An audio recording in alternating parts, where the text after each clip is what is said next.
everybody. Um, my name is Miss Lucas. I'm the art teacher at PA Virtual in the high school, and today I'm going to lead you through a painting tutorial of Wheatfield with Crows by Vincent van Gogh. I think you'll really be excited about this painting, and I'm really excited to see your results. But first, before I show you how to create the painting, I want to give you a little history and background about Vincent van Gogh, the artist. Vincent van Gogh was born in 1853. He was the eldest son of a minister, and he had many, many brothers and sisters. He had lots of different jobs in his lifetime, and for much of his life, he thought that he was pretty much a failure. So he tried to be a minister. He tried to be an art dealer. He tried a lot of different things, and he wasn't very good at many of them. He only started painting at age 27, and just in a little over a decade before he died, he created about 2,100 different paintings and artworks. He was a big experimenter of bold colors and emotional and expressive paintings. Um, in fact, many say that he is responsible for a lot of art movements after he died. He was so influential to artists that came after him that it's said that he's inspired entire art movements. However, he kind of had a sad life. So, in addition to not really thinking that he was very successful for a lot of his life, he also struggled with depression. He had unhealthy work habits, poor nutrition, and he was lonely. He also had troubled moods, and he ended up being sad for a lot of his life. He once said, "I put my heart and soul into my work, and I have lost my mind in the process." Um, on on this page, I've shown you a self-portrait. Sometimes artists paint pictures of themselves, and that's a self-portrait. And down here is a picture of what he really looked like. Um, Vincent van Gogh's art period. So we have artists, and then sometimes the paintings that they have are categorized into time periods or movements. So the movement that Vincent van Gogh was a part of was called post-impressionism. And this is after Impressionism. Impressionists like to paint things very scientifically as they were seen. They like to capture light and color. And then post-impressionists took it a step further. So post-impressionists like to paint things like landscapes, scenery, and the natural beauty of the world. But unlike the impressionists, they preferred a more personal and emotional approach. So sometimes you'll look at these landscapes that Van Gogh has created, and you can almost feel the emotion behind it. You can feel how beautiful it is, and kind of what he wanted you to feel when you looked at it. By painting what they felt rather than what they saw, post-impressionists kind of turned the tides of art, and it took a brand new direction. Art after this point became more about the artists and not about painting the subject perfectly. It wasn't about capturing the perfect landscape and making it look like how your eye sees it. It was more after this point about what was the artist feeling when they looked at it. It became a more personal thing. And art wasn't like that before the post-impressionists, for the most part. This is one of my favorite paintings. This is called Almond Tree Blossoms, and I actually have this hanging up in my house. I love it so much. It's a painting of early springtime.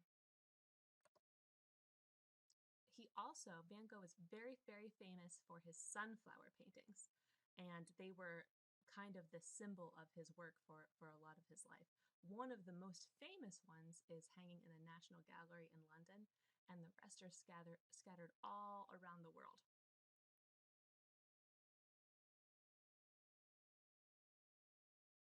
Today, at the art outing at the PA Virtual Monroeville Regional Office, we're going to make our own Van Gogh painting by using our handprints to make the flowers. This is the sunflower painting that I based it off of, and over here is my version. So I've put guidelines where we're going to put our handprints, and I can't wait to show you the finished result. Van Gogh liked to do emotional landscapes, and some of his most famous ones are at night. So you can see this one over here is called the Night Cafe. Look at how he captures this busy street. And then over here, you can see this one's called Starry Night over the Rhone. And you can see the reflection of the stars on the water and the light on the water. It's a pretty amazing painting. You might also notice that Van Gogh's paintings are a little bit chunky. They look like the paint is applied in really, really thick strokes. And that was a painting technique called impasto. Impasto is when artists paint with a palette knife instead of a brush. So think of it like almost like a butter knife, putting on the paint like a butter knife and then spreading it.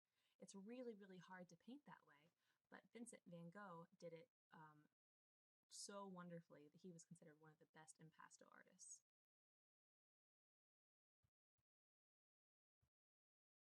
This is probably Vincent van Gogh's absolute most famous piece of art, and you've probably seen it before.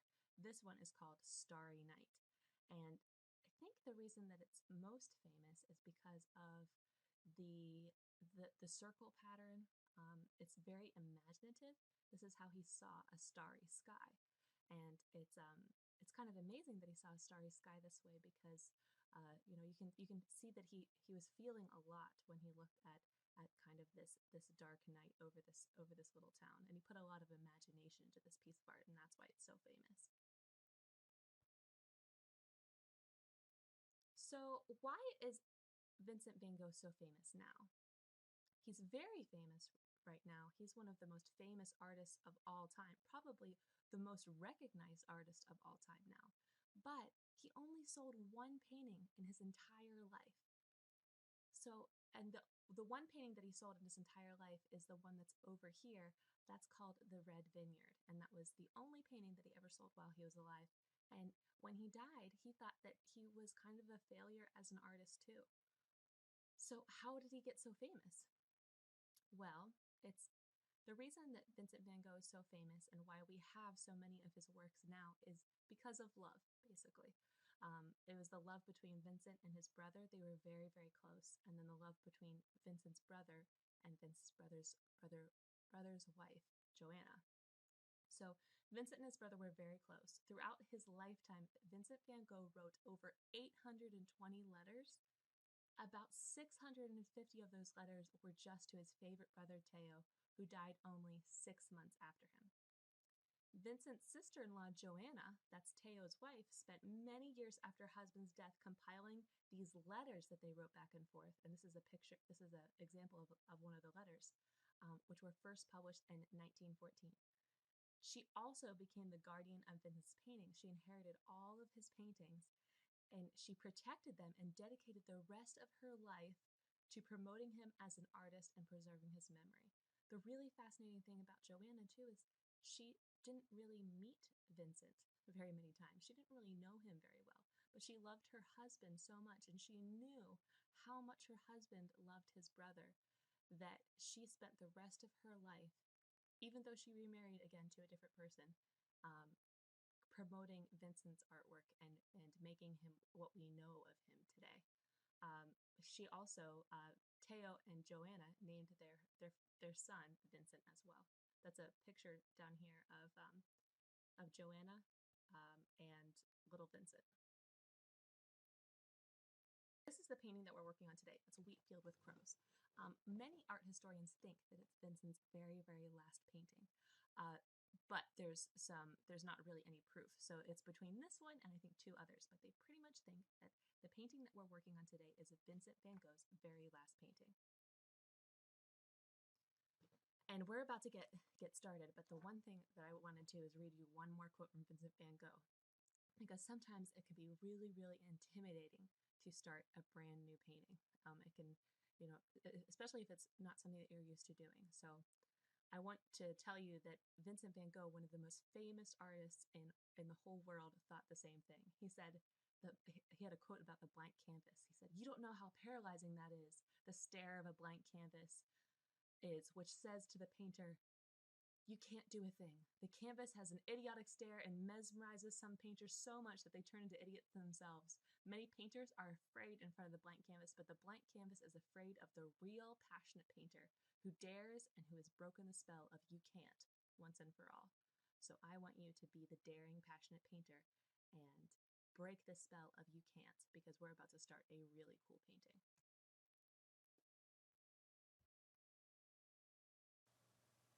Okay, so the first thing that we're going to do is do a sketch.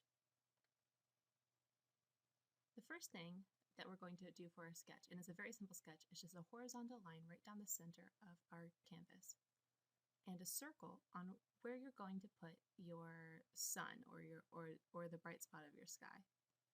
And then down on the bottom half of our canvas, we're going to make a pathway, a walkway. So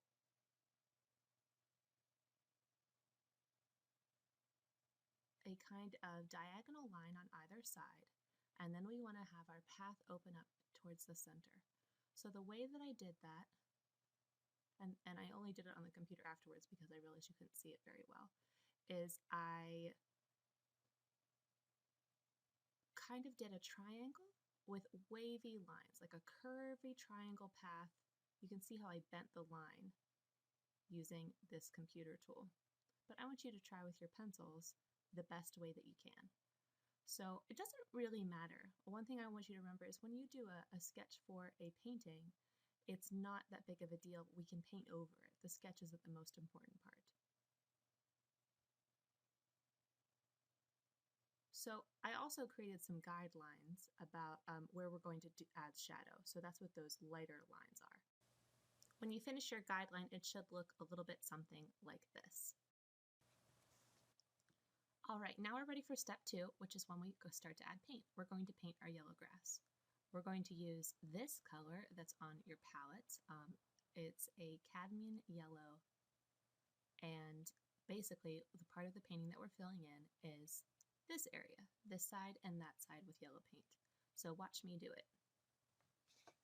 Now, Van Gogh painted with rough brushstrokes. Remember I said that he painted with a palette knife. So we're not going to paint with a palette knife today, but I'm not really going to worry about smoothing out my paint too much. I don't want big chunks so it doesn't dry, but I also am not going to worry about smoothing it out so perfectly. I'm just using one brush and I'm filling in my sketch on the part of the grass that I want to be painting. So you can see how it kind of looks like the Wheatfield with crows picture that we're painting from. And I'm just filling in color. I'm not worried about details yet. Painting is done in many stages, so I don't want you to worry about making it perfect yet. Especially acrylic painting, we can paint over and over something if we don't like it. So it's good to be careful, but if you make a little mistake, it's not that big of a deal. We can always go back and fix it. So just fill in that area right there with yellow, like I'm doing, and then we will do our next step. You can see how I'm sort of adding a little bit of up and down texture to make it sort of like grass, but I'm not stressing about it too much.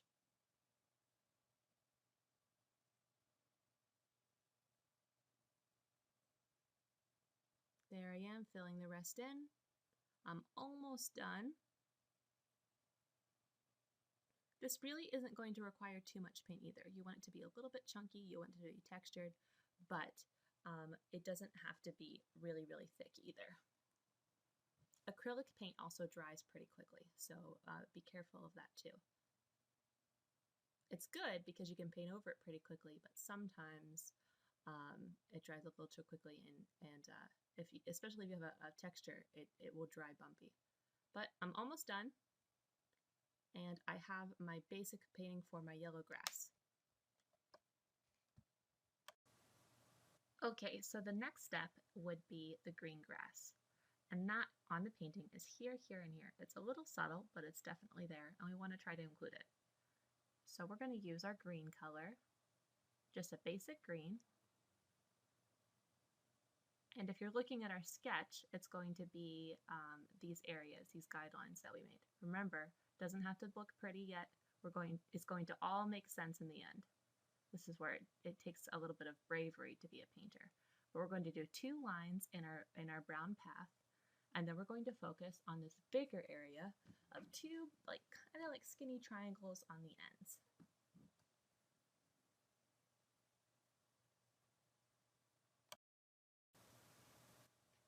Okay, here you see me starting the green part of the grass.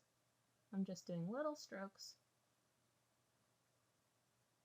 Now when you paint, or when you sketch in general, it's always a good rule, especially when you're trying to do something just a little bit more detailed, like a line that I just made, to sort of try out a test line before you go thicker. So just a little thin line like I just did there, and then I say, you know what, I think that looks pretty good, and I go and I get more paint, and then I keep building. So just remember that little tiny test line like a sketch, and then you can fill it in when you're confident that that's where you would like the paint. You can see I keep referring back to my picture so that I can make sure I'm doing what I want to do, and building it slowly. And I'm not worried too much about the detail yet. Remember, I said with painting it takes a little bit of a bravery, so we're going to complete it like this, and then it'll all make better sense in the end. And I'm done. So the next part gets a little bit more complicated because we're going to mix a color. We're going to mix a light turquoise, so we're going to start with a white, and then we're going to mix in some yellow, and then we're going to mix in some blue. But in that exact order, because when you mix colors, just so you're not wasteful, you want to mix dark colors into light colors. So you want to start with a light color, and then you want to slowly mix the darker colors, because it's a lot harder to make a color lighter than it is to make a color darker. So you want to do yellow first, and then, or white first, then yellow, and then blue. Darker colors tend to be bossier. When you want to create a new color, if you have too much of a dark color, then it will make everything look like the color. This is the color that we're looking for when we were all done. So try to mix a color that looks like that. When you mix the three colors together, and mix it until it looks like that. So here I am filling in that one area that I showed you that is kind of like a guideline. We're going to build into darker colors. So here I am applying paint and just putting strokes on my paper, and this is probably going to be my biggest area on the entire canvas. I also want you to remember that there's a little bit of overlap. So we're going to blend the darker colors into this lighter color. But right now, do you see how I'm sort of mapping out where I want to paint to with my brush? I'm sort of recreating that sketch. It kind of looks like mountains, but that's not what it's going to look like when we're all finished. So here I am filling it all in, all of that lighter turquoise color that I made.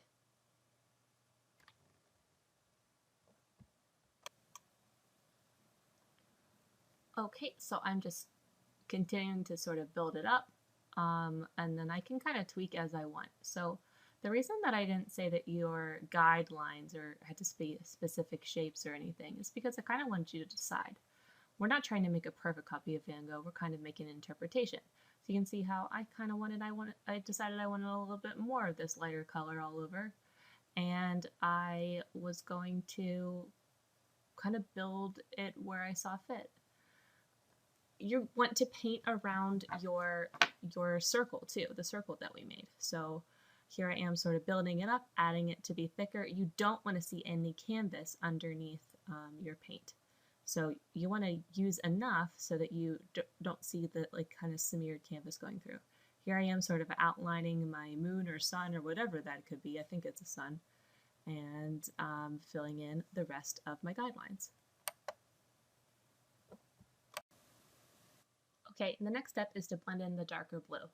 So we'll be using our blue color that we're used to using before, and we're going to just blend in that dark blue color on top of our already existing light blue color. So here I go. You can see how I'm painting right on top of that old color.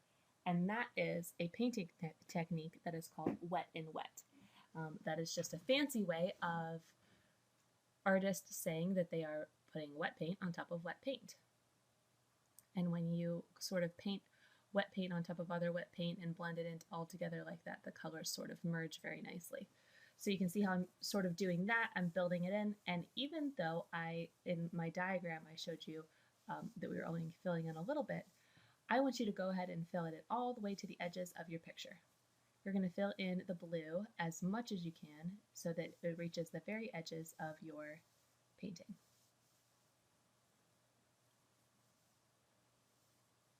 I even went so far, the canvas that I was using had sides, so you can see me painting the sides. I'm making sure that my canvas is covered all the way on the front and on the sides, because sometimes when you hang it up, if the sides are white, then it doesn't look very good. One rule of painting is you want to make sure that you leave absolutely no white space of, of the original canvas. Every inch of it must be covered in paint. So I'm almost all filled in with the dark blue here, and it's starting to look really good. My picture's starting to come together. I have very few white bits left, and there I am painting the sides.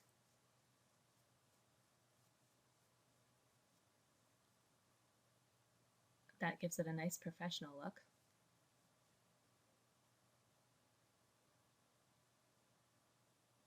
I think I'm almost done with the blue. And now I want to add some white accents. So the dark colors are just as important as the light colors, so I'm going to use my white. And I'm going to just add little lines. So you can see I'm getting a new brush because I want to start with a clean brush, and I am adding just these little guidelines. You see I'm just adding like little tick marks in my white colored paint because I'm going to blend them in a minute. This is that wet in wet blending technique. So I'm going to just add these little tick marks, and then I'm going to get a brand new clean brush and I'm going to blend it right in. You can see how it's adding this extra element of brightness to right at my horizon line. My horizon line is that horizontal line that cuts right across the field. I'm going to fill in my sun, my sky, that circle with this white color. And you see how since my blue is still wet, it has this nice fading. It's blending really nicely right there. You can add more tick marks if you want. You can make it lighter if you want.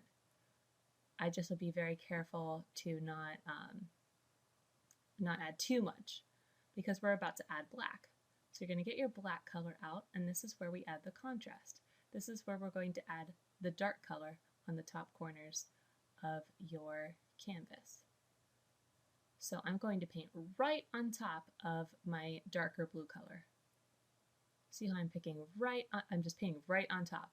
I got a brand new brush and I'm painting right on top of the dark blue color and just blending it in. Remember, Van Gogh did very chunky paint, so he just blended it right in too, but he used big globs of paint. You can do big globs of paint, you can do little globs of paint. This is when you start to develop your own style as a painter. So you can see how I'm sort of blending that black in and it's sort of creeping into my sky. The whole time I'm looking at Van Gogh's Wheatfield with crows just to see that I'm kind of in the ballpark of what I want it to look like. Adding black looks pretty good to me. It looks like I'm doing a lot of contrast. I'm making it look the way that I want it to look. And then when I decide that I feel like I'm done and it looks like it's blended enough for me, then I'll stop. And that's where you get to make the kind of decisions as an artist. I think I like how it looks, so I'm going to move on pretty quickly here. Now I'm going to add detail to the grass. I'm going to use lots of colors to add detail to the grass. Yellow, orange, brown, white. So this is all up to you too. Now, I was looking at the painting the entire time that I was working on this, so keep that in mind too. But right here, I'm adding some extra yellow. So The yellow that I used, it wasn't built in all the way. I'm trying to fill it in.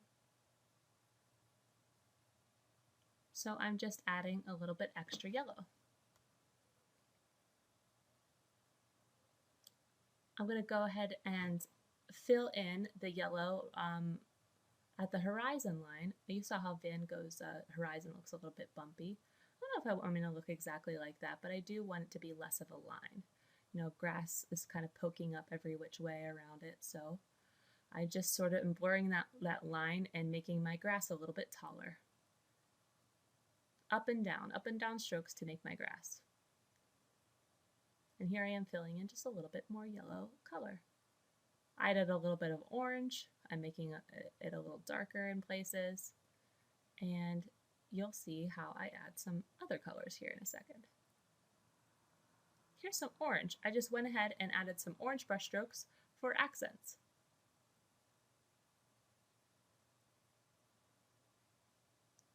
Just adding it in, and if I don't like it, if I don't like the really strong orange strokes, then I can blend them in because my yellow grass is still a little wet, and I can blend it right in there. I'm adding some brown now. You can see I added some brown colors, and I'm just sort of blending it in if I want it to be less obvious, and leaving it as is if I want it to be more obvious. It's totally up to you. This is where you get to make your own decisions. You can also see, I think I add some white here in a second. I want my parts of my grass to be a little bit light too. There's some more brown strokes. This is where you get to experiment.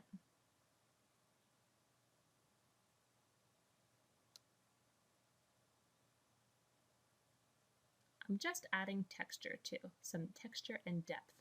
I want it to look like grass, and grass isn't just one color.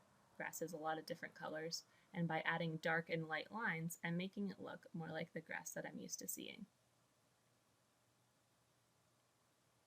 I'm also sort of blurring the lines. I don't want it to look like I sketched out so much, so you can see how some of my grass strokes are going over that line in the green.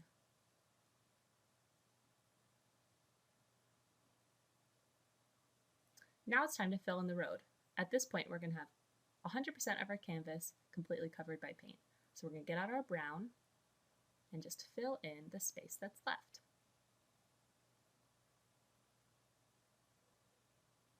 Do as best as you can. Remember, it's not like coloring or drawing. If you go over the line, that's fine. We'll either blend it in or we'll paint over it. No worries. A lot of people are intimidated by painting, but in many ways it's a little bit easier than other forms of art. So here I am. I think I went over the line where I didn't want to right there, but it's okay because I can go in and fill in some more grass detail later if I want to change it. Here I am just filling it in, making sure that everything is covered, and then I'm going to paint the bottom too. I'm going to paint the bottom brown because my canvas has sides and I want to make sure that I don't have any white sticking out. I think I'm getting close to being done with the brown, but I'm just double checking. I'm making sure that the layer of paint is thick and that I can't see any canvas through.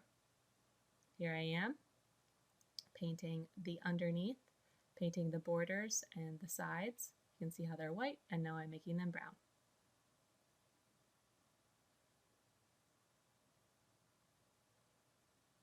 It's looking pretty good to me, and I think I'm almost done with my brown.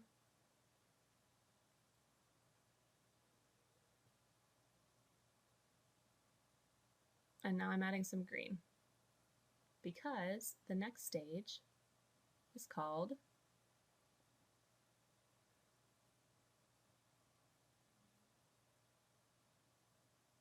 the tweaking stage. The tweaking stage is when you get to make all sorts of decisions on what you want to do. I think at this point I wanted to add some more brown strokes. I wanted to darken the grass in the front of my painting, so I did. I wanted to add a little bit more grass texture with the yellow, so I did. I wanted to smooth up my lines on my dirt path, so that's what I did.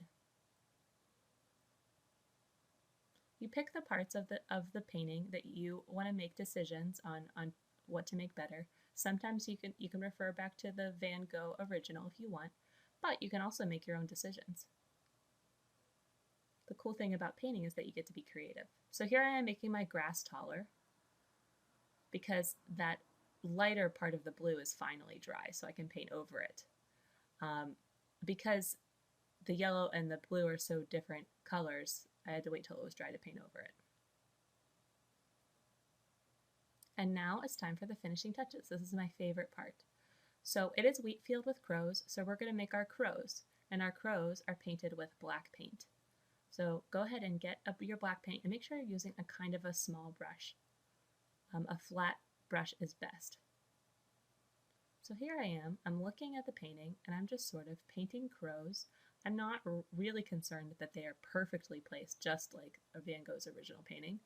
I'm just sort of doing wavy lines that look like crows over top of my canvas.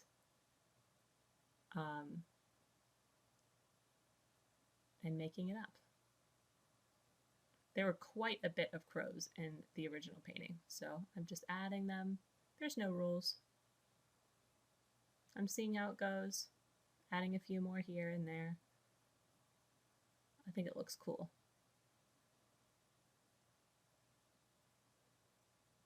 So there's my Wheatfield with crows and the crows. I'm doing some finishing touches. I decided to add some spiky grass that's yellow on that green line right there. I added some more green. This is my favorite part, I think, the yellow grass right there that's poking into the dirt path.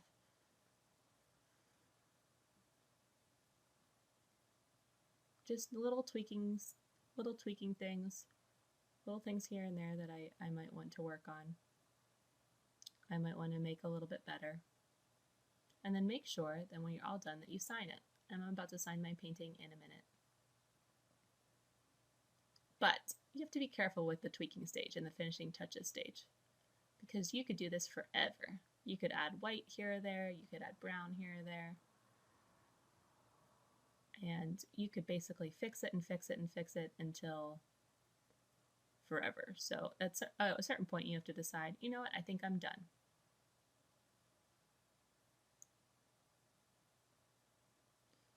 And you can see here where I decide that I think I'm done. I showed it to the person that was in the room with me, and then I said, actually, let me just fix a couple more things. I initialed it, I signed it right there on the line of the grass. An artist should always sign their work if they want.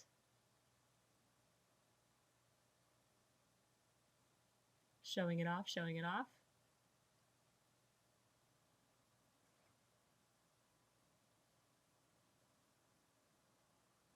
Adding a few more finishing touches, making my signature show up just a little bit more. I added a crow here or there.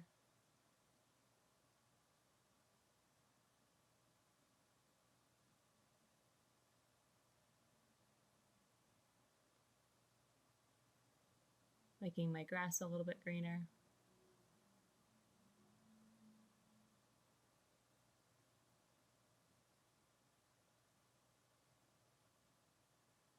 I added a little bit more lighter color to the horizon line with the yellow grass again.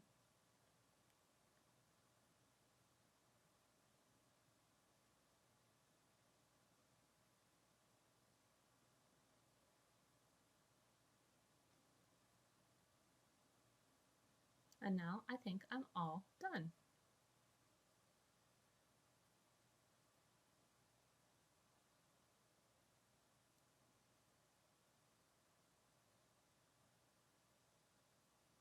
All right, that's the end of the Wheatfield with Crows demonstration. And I'll leave you with a inspirational Van Gogh quote.